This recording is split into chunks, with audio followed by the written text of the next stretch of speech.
Hemos estado hablando de un libro de un libro maravilloso, el libro de Eclesiastés. Es un libro que ha intrigado a las personas por muchos años. Hay una persona, Scott se apellida, es un estudioso de la Biblia de este tiempo, que dice: Eclesiastés es el libro más extraño de la Biblia, o por lo menos el libro cuya presencia en los cánones sagrados del judaísmo y del cristianismo es la más inexplicable. ¿Por qué? El libro aparenta negar, o por lo menos ignorar, algunas de las doctrinas más preciosas de otros libros de la Biblia. Según el autor de Eclesiastés, la muerte acaba con todo y la vida parece ser sin sentido.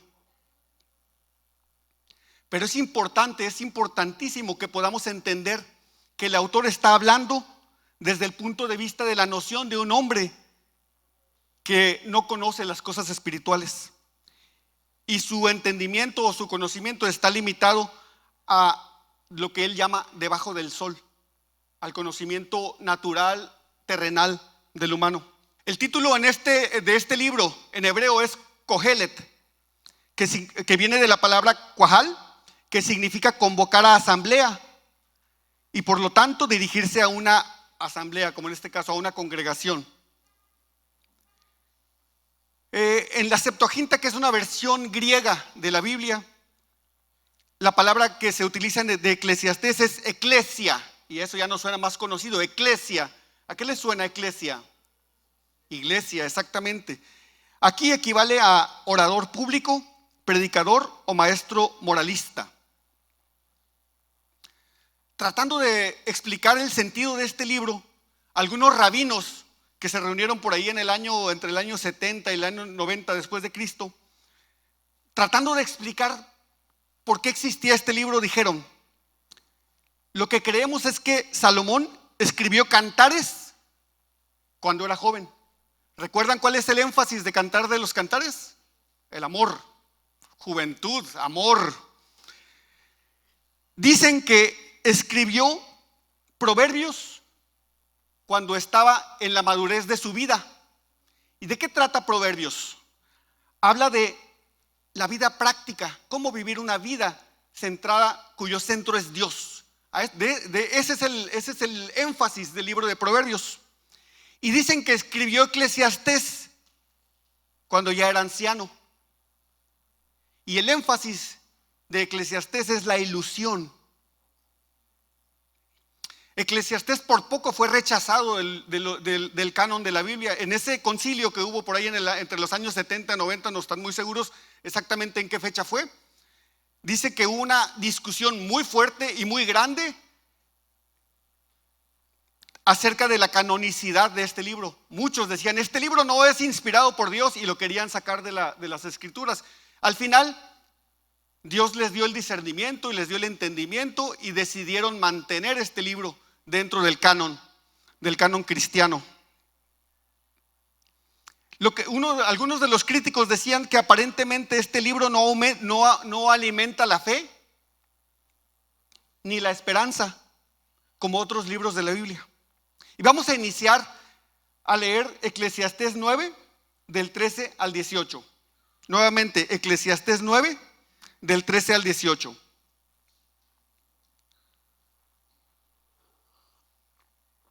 Como en nuestra iglesia hay diversidad, y yo soy de los viejitos, pues vamos a usar la Reina Valera 60, ¿no? Dice: también vi esta sabiduría debajo del sol. Cuando escuchamos debajo del sol, ¿de qué estamos hablando? ¿De qué nos viene a la mente? Esta sabiduría debajo del sol. Sabiduría de los hombres, sabiduría humana, la cual me parece grande. Una pequeña ciudad y pocos hombres en ella. Y viene contra ella un gran rey y la asedia, y levanta contra ella grandes baluartes. Vamos a detenernos aquí un momentito. El autor nos está poniendo en una imagen mental donde hay una pequeña ciudad insignificante con pocos habitantes, y viene contra ella un gran rey con todo el poder del mundo. Imagínense cómo se sentiría una ciudad pequeña que no está bien protegida cuando viene contra ti un gran rey poderoso lleno de grandes ejércitos. Y dice, y levanta contra ella grandes baluartes. ¿Qué es un baluarte? En el tiempo de la guerra en el Antiguo Testamento, las ciudades estaban fortificadas, ¿recuerdan? Casi todas las ciudades estaban fortificadas para protegerse contra los enemigos. Tú eres una ciudad pequeña, a lo mejor sí tienes tu muro que te protege, pero es un muro que no es tan poderoso, no es tan grande. Viene un rey poderoso contra ti y levanta baluartes, dice. Los baluartes eran las torres de asedio. ¿Qué hacían los reyes poderosos para poder vencer, romper, brincar las bardas? Construían torres de asedio. Hagan de cuenta que era como una estructura grande de varios pisos que podía sobrepasar la altura del muro. Y después de allí por dentro tenía escaleras para que los soldados pudieran subir. Estaba protegida. La empujaban desde atrás, de manera que las flechas de los que protegían la ciudad no pudieran tocarlos. La iban empujando contra la pared, contra el muro, y después empezaban a subir los soldados. Empezaban a atacar y en cierto momento dejaban caer un puente que caía sobre el muro, y por ahí podían empezar a pasar los soldados. Eso no es lo más terrible. Lo más terrible era que ese baluarte lo construían a la vista de la ciudad. Entonces la gente psicológicamente estaba empezando, días duraban, no era fácil de construir, duraban días viendo que estaban construyendo. Ellos sabían que era un baluarte y lo veían ser construido enfrente de su ciudad. Imagínense ustedes qué empezaba a suceder en el corazón de las personas. Desesperación, terror, miedo, porque estaban viendo al enemigo construir el baluarte y sabían que iban a ser invadidos días después. Algo similar nos está sucediendo en estos días. Con enfermedades estamos viendo y escuchamos, hay una enfermedad y que está matando a mucha gente en China y en Italia y en Estados Unidos. ¿Y qué empieza a suceder con la gente? Con la gente debajo del sol. ¿Qué empieza a suceder? Empezamos a comprar máscaras que no sirven para nada.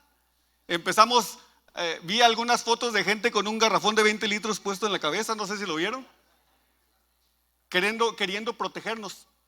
Leí algo que es interesante, por cierto. Decía que usar una mascarilla para cubrirte de los virus es como querer detener el humo con una red de fútbol. Entonces, ¿dónde está nuestra esperanza o desesperanza? Vamos a seguir leyendo. Pero fíjense lo más tremendo. Y se halla en ella un hombre pobre, sabio,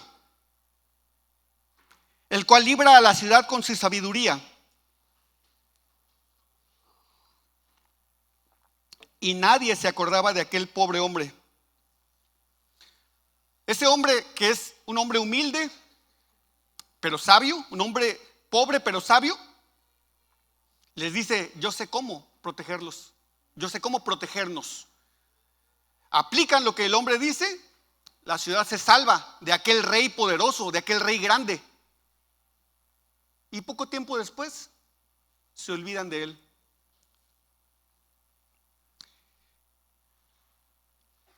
Entonces dije yo, mejor es la sabiduría que la fuerza, aunque la ciencia del pobre sea menospreciada y no sean escuchadas sus palabras. Las palabras del sabio, escuchadas en quietud, son mejores que el clamor del Señor entre los necios. Mejor es la sabiduría que las armas de guerra, pero un pecador destruye mucho bien. No los veo muy bien, pero ¿alguien ha escuchado el nombre de Jeff Bezos? Levanten la mano los que han escuchado el nombre de Jeff Bezos. Los jóvenes, sí. ¿Quién es este hombre? Este hombre es el dueño de Amazon. Es la primera persona en el mundo en superar la fortuna personal de los 100,000 millones de dólares. De repente esos números tan grandotes nos hacen perder la perspectiva, no podemos entender qué significa tener 100,000 millones de dólares. Para darnos una idea, fíjense, 1,000,000, él tiene 100,000 millones, pero 1,000,000 de dólares.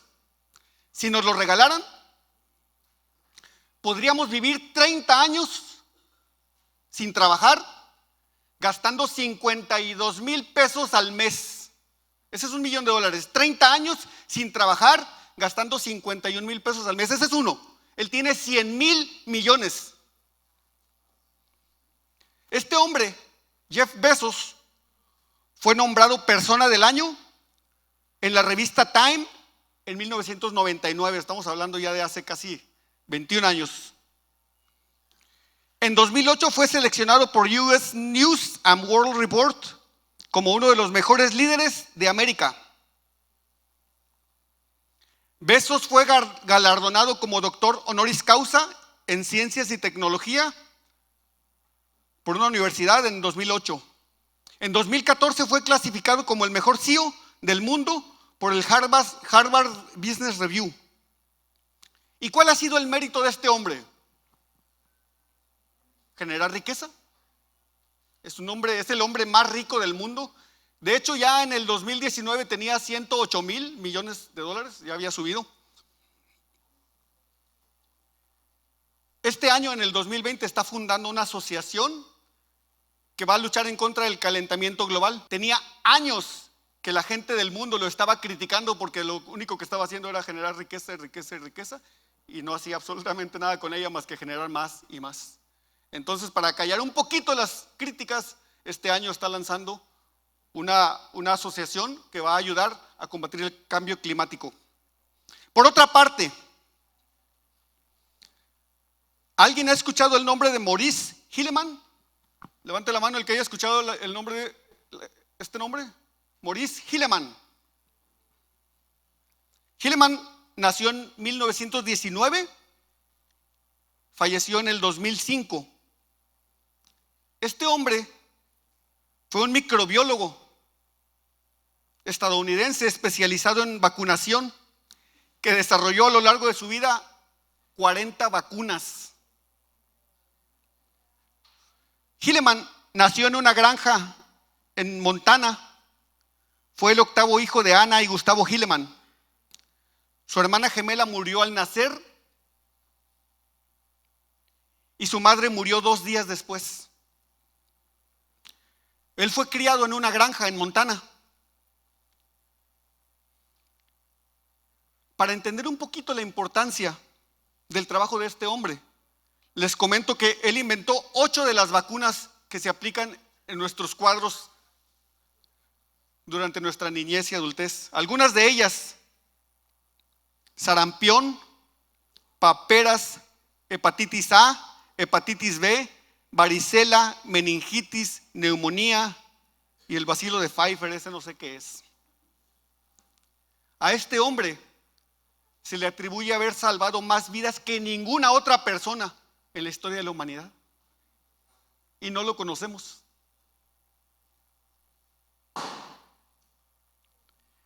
El predicador, indica que no siempre la capacidad de la persona, la habilidad y la sabiduría del hombre te garantizan el éxito. Pero este es un éxito visto desde la perspectiva de debajo del sol. Porque desde la perspectiva cristiana, ¿cuál es el éxito? ¿Qué es el éxito en la vida de un cristiano? Vamos a verlo. La perspectiva de un cristiano para el éxito es un poco diferente. De hecho, desafía completamente la lógica de los seres humanos. Vamos a ver lo que dice Mateo 5:3. Bienaventurados, dice, los pobres en espíritu, porque de ellos es el reino de los cielos. ¿Qué? Diría una persona debajo del sol. ¿Cómo que ser pobre en espíritu? Eso suena muy feo. ¿A quién le gusta ser pobre en espíritu? ¿Quién se pone una etiqueta aquí en la frente y dice, yo soy pobre de espíritu? Eso no es bien visto debajo del sol. Solo los pobres de espíritu se dan cuenta de la necesidad que tienen de Jesús. Una persona que en realidad es pobre de espíritu se da cuenta que necesita a Jesús en su vida. Y eso no es muy aplaudido en estos tiempos ni en los tiempos pasados. La Biblia nos enseña que a ellos, a los pobres en espíritu, a ellos les pertenece el reino de los cielos. Por muchos años pensé, engañándome a mí mismo, que tenía el control de mi vida, que yo las podía, que yo tenía un buen trabajo. Y en su misericordia Dios me llevó a un nivel y a un lugar en el cual me di cuenta que en realidad era un pobre en espíritu, que necesitaba de Dios. Le entregué mi vida y absolutamente todo cambió. Los de espíritu altivo basan su seguridad en los logros, en su dinero, en su fama e inclusive aún en su belleza.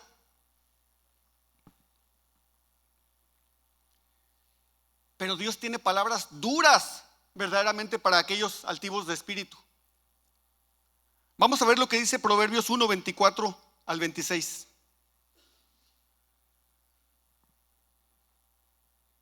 Por cuanto llamé y no quisiste oír, extendí mi mano y no hubo quien atendiese, sino que desechaste todo consejo mío y mi reprensión y no quisisteis.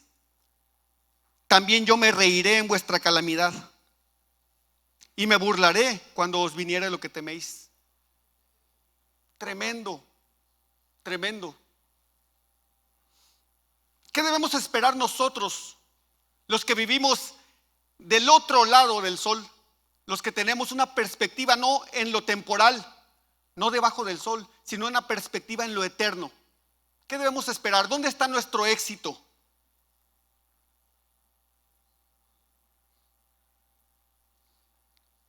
Nuestro éxito está no en lo que logremos en esta tierra, no en lo que hagamos, no en nuestra riqueza, no en nuestra salud, ni siquiera en nuestra muerte. Nuestro éxito está en que nuestro nombre esté escrito en el libro de la vida y que vamos a reinar con Cristo en la eternidad. ¿Cuántos pueden decir amén?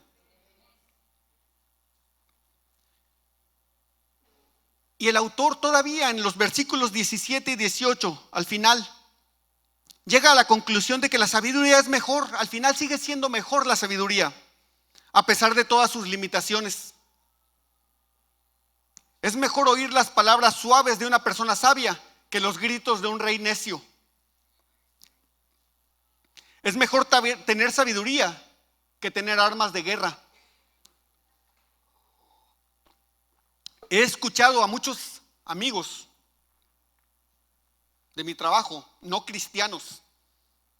Y es importante que tengamos amigos no cristianos. Es importantísimo, es de vida o muerte para ellos. He escuchado decir, quisiera comprarme una pistola para protegerme. Hemos estado escuchando tantas cosas terribles, asaltos, secuestros, enfermedades. ¿Quién te va a proteger de un virus? Dice el autor, es mejor tener sabiduría que tener armas de guerra. Definición de sabiduría. ¿Qué significa ser sabio? La misma palabra nos lo responde. El principio de la sabiduría es el temor de Jehová. La sabiduría es rendir nuestra vida a Dios. Además, al final del versículo 18, el autor nuevamente hace una observación que puede parecer pesimista y que además sirve como introducción para los siguientes versículos. Dice, un solo pecador puede destruir muchas cosas. Nosotros no somos quien para juzgar. No estamos llamados a juzgar. Estamos llamados a predicar el evangelio. Eso ha sido el mandamiento que Dios nos ha dado. Pero observamos lo que sucede alrededor. Hay una iglesia que tiene su fundamento o nació en el estado de Jalisco, cuyo líder está en la cárcel hoy, acusado de abuso sexual, acusado de fraude financiero, que está haciendo mucho daño a la iglesia protestante. La gente que no conoce de Dios no sabe que hay iglesias protestantes y que hay sectas. Para ellos todos son los hermanos separados, nos llaman. El pecado de uno puede hacer muchísimo daño. Y nosotros como cristianos tenemos que tener claro, y no solamente por el castigo al pecado, sino por el impacto que puede tener sobre las vidas de otros.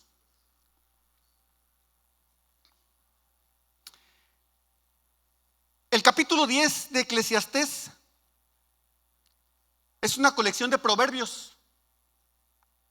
Es un conjunto de máximas prácticas y vamos a ir hablando un poquito de ellas. Eclesiastés 10:1 dice: las moscas muertas hacen heder y dar mal olor al perfume del perfumista.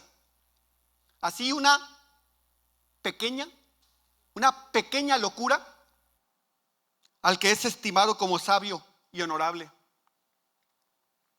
Tenemos que ser cuidadosos con nuestro testimonio. Tenemos que ser cuidadosos con lo que decimos, con lo que hablamos, con lo que leemos, con lo que vemos. Podemos hacer daño al reino de Dios. No solamente hacernos daño a nosotros mismos con nuestro pecado, sino hacer daño al reino de Dios. Así como un pecado puede destruir los resultados de la sabiduría, un poco de necedad puede hacer perder el honor de una persona considerada sabia. Todas las personas, sobre todo los que estamos en posiciones de servicio, posiciones de liderazgo, tenemos que ser cuidadosos de nuestra relación con Jesucristo. Tenemos que ver, discernir, tener sabiduría de dónde y qué estamos haciendo. El siguiente versículo 2 dice: el corazón del sabio está a su mano derecha, mas el corazón del necio a su mano izquierda.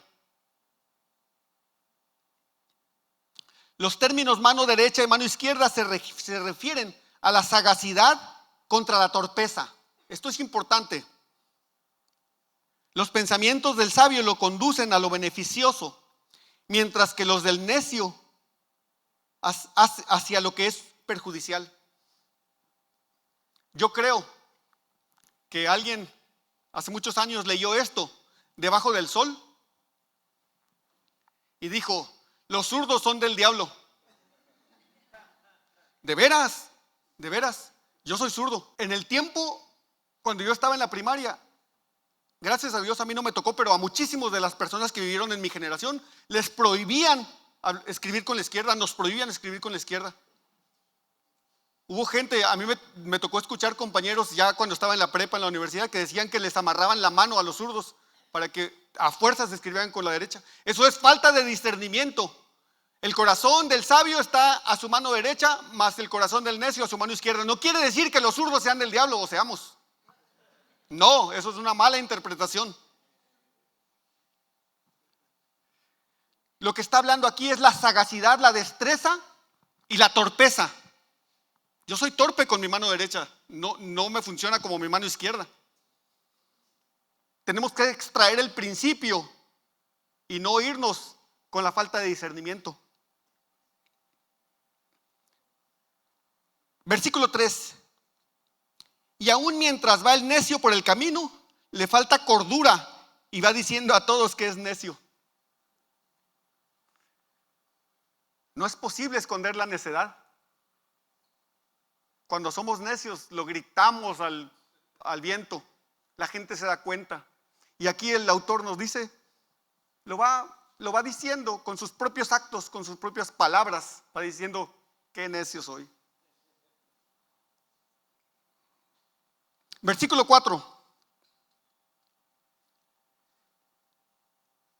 si el espíritu del príncipe se exaltare contra ti, no dejes tu lugar, porque la mansedumbre hará cesar grandes ofensas. Nuevamente observamos la sabiduría desde el otro lado del sol. Esto es, desde la revelación de Dios. Es importante que entendamos cuando estamos estudiando y cuando estamos leyendo este libro, cuando el autor está hablando de debajo del sol o cuando está hablando del otro lado de la eternidad. Mateo 5:5.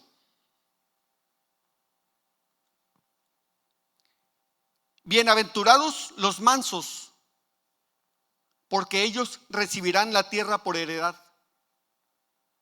Les voy a decir algo que no es absolutamente, se los voy a decir, pero no quiero que lo tomen a mal. Dios ha transformado mi vida y me falta mucho para ser semejante a Cristo, mucho. Pero Dios ha ido transformando mi vida. En mi trabajo, hay gente que me dice, ¿sabes cuál es tu problema? Es que eres demasiado bueno. Y yo pienso, bueno, ni uno, no hay ni uno solo, ¿verdad? Porque yo creo en la palabra de Dios. Yo anhelo llegar a ser llamado bienaventurado porque soy manso. Y la gente de este lado del sol dice, eres tonto. Te dejas. Y yo digo, si alguien me dice, es que eres demasiado bueno, yo digo primero, no hay bueno ni a uno solo. Pero después digo, gloria a Dios. Y les digo, y me falta mucho. Me falta, siento que estoy en el suelo todavía y necesito crecer y necesito seguir pareciéndome más a Jesucristo cada día de mi vida, como todos nosotros. Los versículos 5 al 9. Hay un mal que he visto, ¿dónde? Debajo del sol, acá, de este lado, en lo temporal, a manera de error emanado del príncipe. La necedad está colocada en grandes alturas y los ricos sentados en lugar bajo. Vi siervos a caballo y príncipes que andaban como siervos sobre la tierra. El que hiciere hoyo caerá en él, y al que aportillare vallado le morderá la serpiente. Quien corta piedras se hiere con ellas. El que parte leña en ello peligra. Se fijan, una gran cantidad de ideas que nos dice de repente lo que dice el autor. Este mundo está de cabeza. Los necios dirigen al mundo. Los sabios son menospreciados. Aquí el autor nos enseña que hay muchas incongruencias en este mundo caído. Personas necias en niveles de más alto poder. Y de repente tenemos algunos grandes ejemplos ya en nuestro mundo. Y sabios que son completamente ignorados, como vimos acerca de Maurice Hilleman, un hombre que, como les digo, ha salvado y ya está muerto, ha salvado a millones de personas. A lo mejor no sé si era cristiano, no lo sé, pero su trabajo completamente desconocido y sigue salvando vidas hasta hoy. También observamos algunas acciones positivas, como el partir piedras o como el cortar leña, que son trabajos y son trabajos honrosos, que tienen riesgo implícito, te puedes lastimar. Tú podrías decir desde la perspectiva de este lado del sol, Señor, pero pues yo estoy trabajando, ¿por qué me pasa este accidente? ¿Por qué? Porque estamos en el mundo caído. Muchas personas debajo del sol pueden leer esta parte de la Biblia y decir, bueno, pues ¿de qué vale entonces servir a Dios?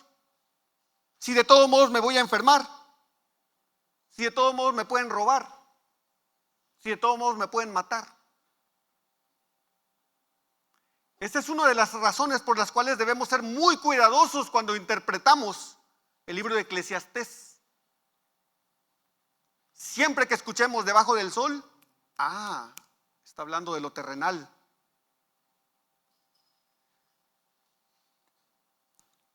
El versículo 10 que me encanta, es un versículo que hace muchos años lo encontré en la palabra de Dios y me encanta.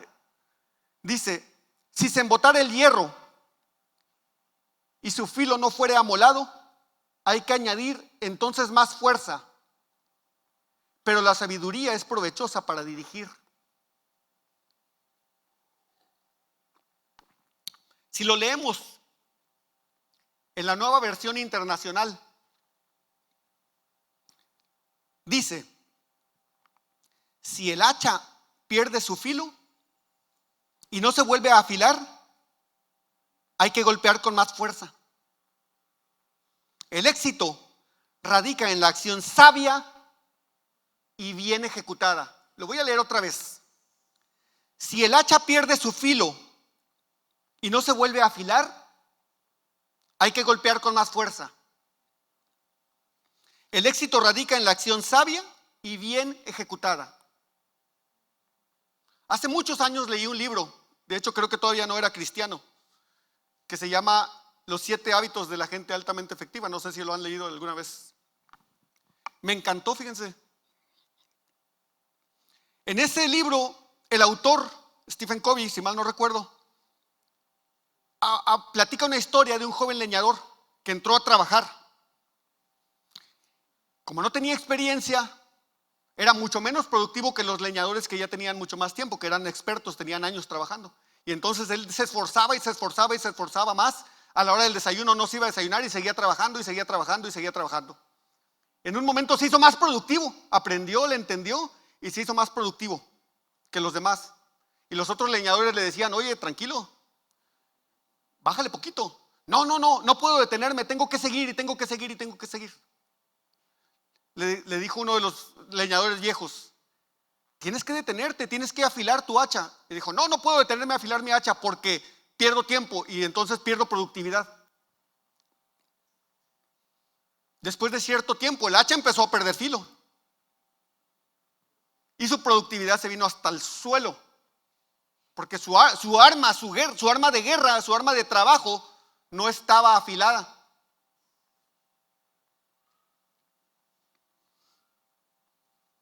Afilar el hacha para nosotros, cristianos, es pasar tiempo en oración con Dios. Eso es afilar el hacha, estar conectados con nuestro Creador. Afilar el hacha es prepararnos a través del estudio de la palabra de Dios.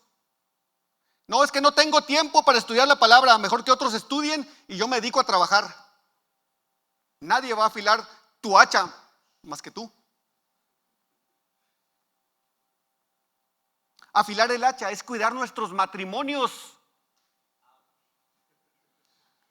Es apartar tiempo para nuestra esposa, nuestro esposo, para tener intimidad, y no estoy hablando solamente de la que están pensando. Intimidad para poder hablar franca y honestamente,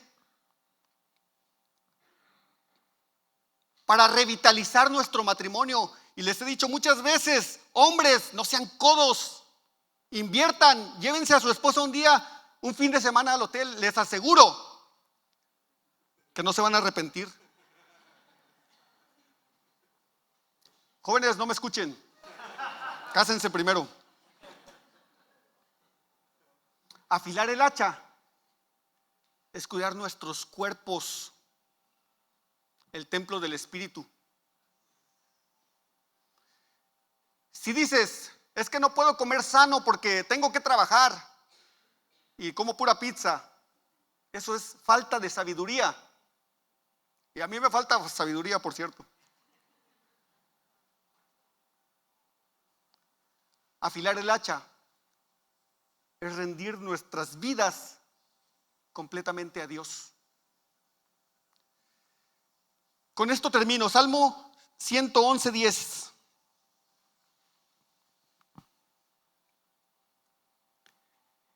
El principio de la sabiduría es el temor de Jehová.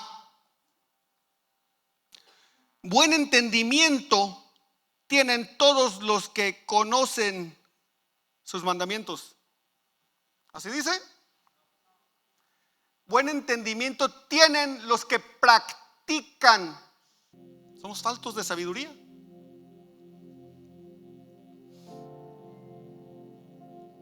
Su loor, su alabanza permanece para siempre. Hoy quiero hacer algo. Quiero invitar a todos los valientes, a todos los que necesitan afilar su hacha, a todos los que necesitan de Dios. ¿Cuántos necesitan de Dios? Levanten su mano. ¿Cuántos necesitan de Dios? Necesitamos de Él. Se los digo porque 38 años de mi vida viví alejado de Dios, pensando que le conocía. Y mi corazón estaba lleno de dolor, de desesperanza. De hecho, vivía debajo del sol. Pero un día Dios me llevó hasta el lugar donde me di cuenta que era verdaderamente pobre en espíritu, y que necesitaba algo más. Gloria a Dios por eso. Gloria a Dios. Porque preparó mi corazón para que, y después Él envió a alguien que me presentara el evangelio, que me hablara de Jesús. Primero mi corazón tuvo que ser tratado de ese corazón altivo que tenía.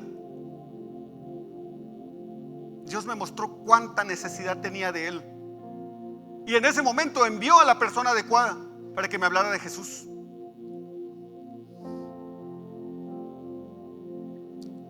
Si hay alguien aquí que no ha tenido un encuentro con Jesús,